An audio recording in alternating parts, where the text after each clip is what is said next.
महाराष्ट्र में मराठा आरक्षण को लेकर जारी घमासान के बीच बॉम्बे हाईकोर्ट का बड़ा फैसला सामने आया है। दरअसल बॉम्बे हाईकोर्ट ने मराठा समुदाय के लोगों को कुणबी प्रमाण पत्र दिए जाने के खिलाफ दाखिल की गई जनहित याचिका खारिज कर दी है। अदालत ने कहा कि याचिकाकर्ता इस मामले में प्रभावित पक्ष नहीं है और ऐसी याचिकाएं सिर्फ मुकदमों की संख्या बढ़ाने का काम करती हैं। मुख्य न्यायाधीश चंद्रशेखर और न्यायमूर्ति गौतम ए अखंड की खंडपीठ ने कहा कि ये याचिका भ्रमित करने वाली है।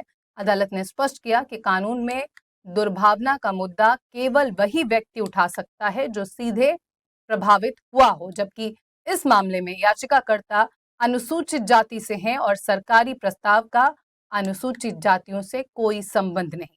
महाराष्ट्र के एडवोकेट जनरल डॉक्टर बीरेंद्र सराफा ने अदालत को बताया कि इस विषय पर अब तक 7 याचिकाएं दाखिल हो चुकी हैं।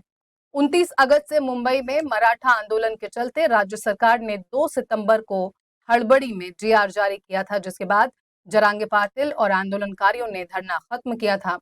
सराफ ने बताया कि ये जीआर केवल उन मराठा व्यक्तियों पर लागू होता है जो दावा करते हैं कि उनकी उत्पत्ति कुणबी समुदाय से हुई है।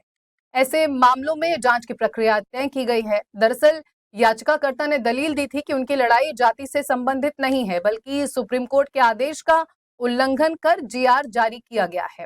हालांकि पीठ ने यह तर्क स्वीकार नहीं किया और कहा कि जब पहले से ही कई प्रभावित व्यक्ति इस विषय पर उच्च न्यायालय में रिट दाखिल कर चुके हैं, तो जनहित याचिका के नाम पर और मामले दाखिल करना अदालतों का बोझ बढ़ाना है।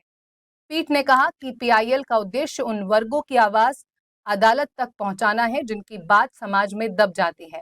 केवल व्यक्तिगत विचार या बहस करने योग्य मुद्दा उठाकर पीआईएल दाखिल करना उचित नहीं है। अदालत ने साफ कहा कि याचिकाओं के नाम पर एक ही विषय पर बार-बार मामले दाखिल करना सार्वजनिक हित में नहीं है। ऐसे मुकदमेबाजी अदालतों के लिए बोझ है, इसलिए ये पीआईएल खारिज की जाती है।